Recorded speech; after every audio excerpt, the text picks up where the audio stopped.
oli ku Grosh TV nga bulikyo nja kusaba muganda wange genda wansi awo osubscribinge olikinge ate era osharinge nate era osobola okomentinga okusinzira katambi kano oba okusinzira ku vidiyo eno oba amawulire gano nga oba okoze ki nga oba ogalabye nate era si mawulire ga ssanyu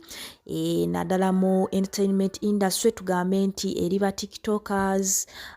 tugambe abayimbi si mawulire malungi era nga kitalo nnyo kitalo ddala ekya mama wa Agatha era nga ono TikTok amanyikiddwa nga Katrina Agatha mukyala wa Tom D olunaku olwaleero afiiddwako maama we wali mu ddwaliro e Mulago era nga ono maama abadde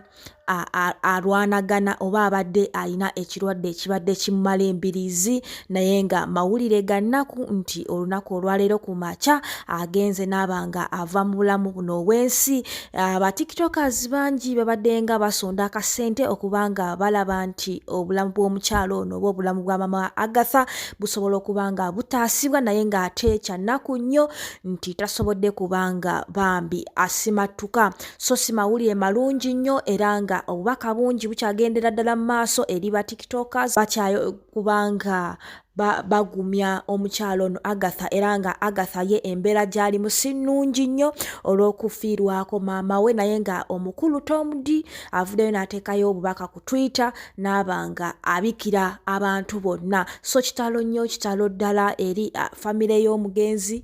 eri famire ya Tom D okufiirwako mama wa omukyala we amanyikiddwa nga Katrina Agatha so si mawulire malungi eno gye tuli naye nga enteekateeka zonna tugenda kuba tuzikutuusaako wano ku Grosh TV gwe ky'olina okola weekuumire bwekuumizi ku Grosh TV wano buli kimu ojja kubanga osobola okubanga okifuna nate era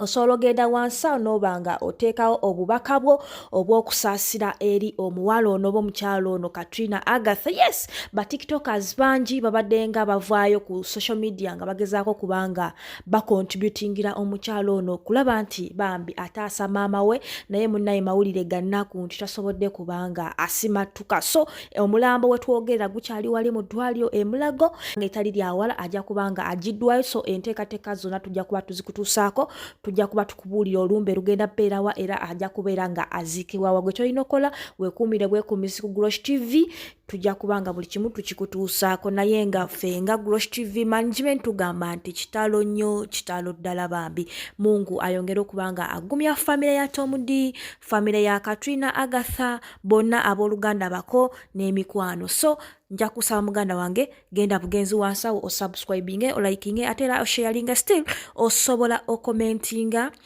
okusinzira ku vidiyo eno nga oba okoze ki nga woba ogirabye.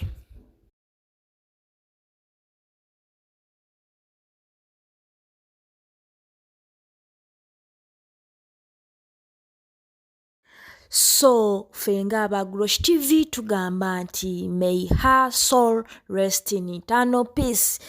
era nga tusaba bambi Mungu ayongere okubanga akugumya Agatha ne baawo Tom D musobola okubanga ate muva mu mbeera eno ey'okugezesebwa naye nga aba tiktokers bangi n'abantu ab'enjawulo bambi babadde bagezaako okulaba nti bakontributinga oba basonda akasente basobola okubanga bayambako omukyalo ono Agatha ne Tom D okusobola okubanga bambi basobola okubanga bajjanjaba maama naye ate kyannaku nti maama tasobodde kubanga asukka embeera eno era nga tugamba nti wumula mirembe maama byonna ebyakusobako Mungu ayongere okubanga akusaasira so